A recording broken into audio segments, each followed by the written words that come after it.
নমস্কার বন্ধুরা, টেস্টি কুকসে সবাইকে স্বাগত। অনেকদিন ভিডিও দিতে পারিনি কিছু কারণবশত, তো আবার কন্টিনিউ করার চেষ্টা করব। তা আজকে একটা নতুন রেসিপি নিয়ে এসেছি, সেটা হচ্ছে সকালের জলখাবারে বানাবো স্যান্ডউইচ। সেই জন্য আমরা প্রথমে এখানে আলু সেদ্ধ করে নিয়েছি, এটাকে আমরা স্ম্যাশার দিয়ে এভাবে স্ম্যাশ করে নেব। আমি এখানে 1/2 কিলো আলু নিয়েছি, আপনারা আপনাদের পরিমাণ মতো নেবেন। আর এই 1/2 কিলো আলুর জন্য আমি এখানে দুটো মিডিয়াম সাইজের পেঁয়াজ কুচিয়ে নিয়েছি, দুটো বড় মাপের টমেটো কুচিয়ে নিয়েছি, আর 1 মুঠো নিয়েছি ফ্রেশ ধনেপাতা কুচিয়ে নিয়েছি ওটাও। আর লাগবে আমাদের নুন, একটু মিষ্টি চিনি, আর লাগবে একটু লঙ্কার গুঁড়ো। আর সর্বশেষ থেকে বেশি যেটা ইম্পর্টেন্ট লাগবে সেটা হচ্ছে আমাদের এই স্লাইস ব্রেড। এটা দিয়ে আমরা আজকে স্যান্ডউইচ বানাবো, তো আপনারা দেখতে থাকুন রেসিপিটা। স্যান্ডউইচ বানানোর জন্য সবার প্রথমে আমরা গ্যাসের উপর একটা কড়াই বসিয়ে নিয়েছি। এবার এতে 2 টেবিল চামচ মতন তেল দিয়ে নিয়েছি। তেলটা আমরা আগে গরম করে নেব সবার প্রথমে ভালো করে। আমাদের তেল গরম হয়ে গেছে, এবার এর মধ্যে আমি পেঁয়াজ কুচিগুলো দিয়ে দেবো। পেঁয়াজ কুচিটা হালকা ভাজা করে নেব, তারপর এর মধ্যে আমরা টমেটো অ্যাড করব। আমি এবার টমেটোগুলো দিয়ে দিয়েছি। দেওয়ার পরে এবার আমি এর মধ্যে স্বাদ মতন লবণ দিয়ে দেবো, আপনারা আপনাদের স্বাদ মতন দেবেন। এবার আমি এই পেঁয়াজ আর টমেটোটাকে খুব ভালো করে ভাজা হতে দেবো। দেখুন টমেটো আর পেঁয়াজটা মোটামুটি আমার ভাজা হয়ে গেছে। এবার আমি এর মধ্যে স্ম্যাশ করা সেদ্ধ আলুটা অ্যাড করে দেবো।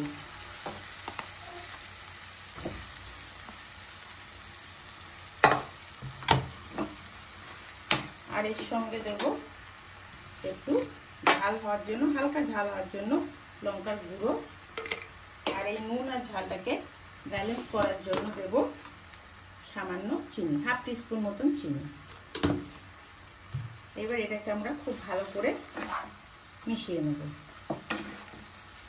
দেখুন আলু সেদ্ধটা পেঁয়াজ ভাজা টমেটোর সাথে ভালো করে মিশে গেছে।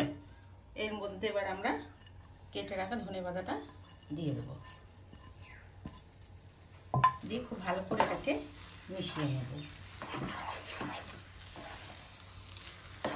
আমি এখানে ঝাল হওয়ার জন্য গুঁড়ো লঙ্কা দিয়েছি, আপনারা পছন্দ না করলে কাঁচা লঙ্কা কুচিয়ে দেবেন, তাতেও হবে।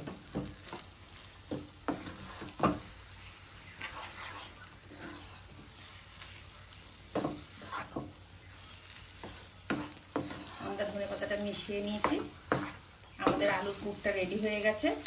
এবার এটা আমরা নামিয়ে ঠান্ডা করে নেব।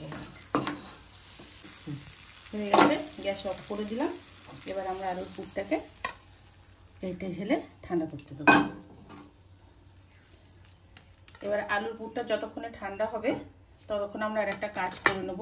সেটা হলো এই যে পাউরুটিগুলো আছে এই সাইডগুলো আমরা কেটে বাদ দিয়ে দেবো। তাহলে পরে এগুলো খেলেই ভীষণ অম্বল হয়, এগুলো ফেলে খেলে অত অম্বল হবে না। আমরা এইভাবে সব পাউরুটিগুলোকে কেটে নেব। ব্রেডগুলো সব আমাদের দেখুন কাটা হয়ে গেছে।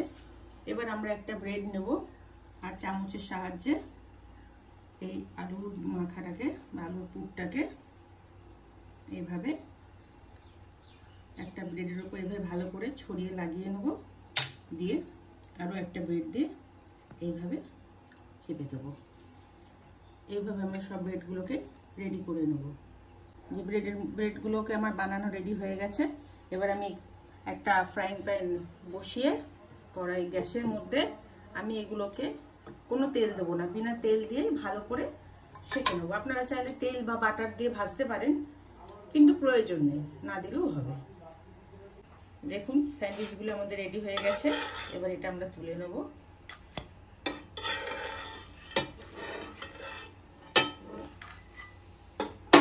আমি এইভাবে মাঝখান থেকে কেটে দিয়েছি, আমি এইভাবে সার্ভ করব।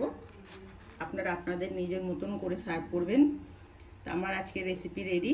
আপনাদের যদি ভিডিওটি ভালো লেগে থাকে তাহলে অবশ্যই এই ভিডিওটিকে লাইক, শেয়ার ও সাবস্ক্রাইব করবেন, এবং আপনারাও এভাবে বাড়িতে বানিয়ে খেয়ে দেখবেন কেমন লাগে।